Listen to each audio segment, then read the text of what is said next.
मैं रुद्र शांडिल्य मैथिल हूँ, एक गौरवान्वित मैथिल ब्राह्मण। यह चैनल हमारी संस्कृति, परंपराओं, जड़ों और सच्ची कहानियों को साझा करता है।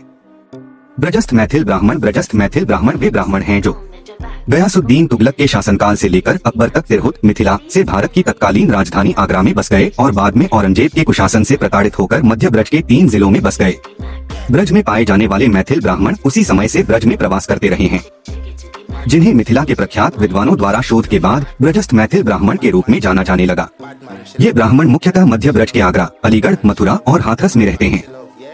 यहाँ से प्रवास के बाद ये दिल्ली, अजमेर, जयपुर, जोधपुर, बीकानेर, बड़ौदा, दाहोद, लखनऊ, कानपुर आदि स्थानों पर रह रहे हैं। मुगल शासक औरंगजेब ने अपने शासन काल में मिथिला सहित संपूर्ण भारत पर अत्याचार किए। उसके अत्याचारों से पीड़ित होकर मिथिला के कई ब्राह्मण मिथिला से पलायन कर अन्य राज्यों में बस गए। ब्रज क्षेत्र में रहने वाले मैथिलों का मिथिला में रहने वाले मैथिलों के साथ आवागमन भी बंद हो गया। यह सिलसिला 1658 ईसे 1857 की क्रांति तक जारी रहा। 1857 के बाद भारतीय समाज सुधारकों ने स्वतंत्र भारत का स्वप्न देखा।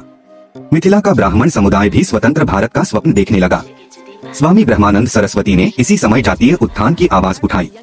उन्होंने जाति उत्थान हेतु संपूर्ण भारत में बसे मिथिलावासियों से संपर्क किया, जिसका परिणाम यह हुआ कि औरंगजेब के समय में मिथिलावासियों और प्रवासी मैथिल ब्राह्मणों के बीच जो संबंध टूट गए थे, वे पुनः जुड़ गए। उनके प्रयासों से ही अलीगढ़ के मैथिल ब्राह्मणों का मिथिला जाना और मिथिलावासियों का अलीगढ़ आना संभव हो सका। इसी समय स्वामी जी ने मिथिला से लौटकर अलीगढ़ में मैथिल सिद्धांत सभा का आयोजन किया।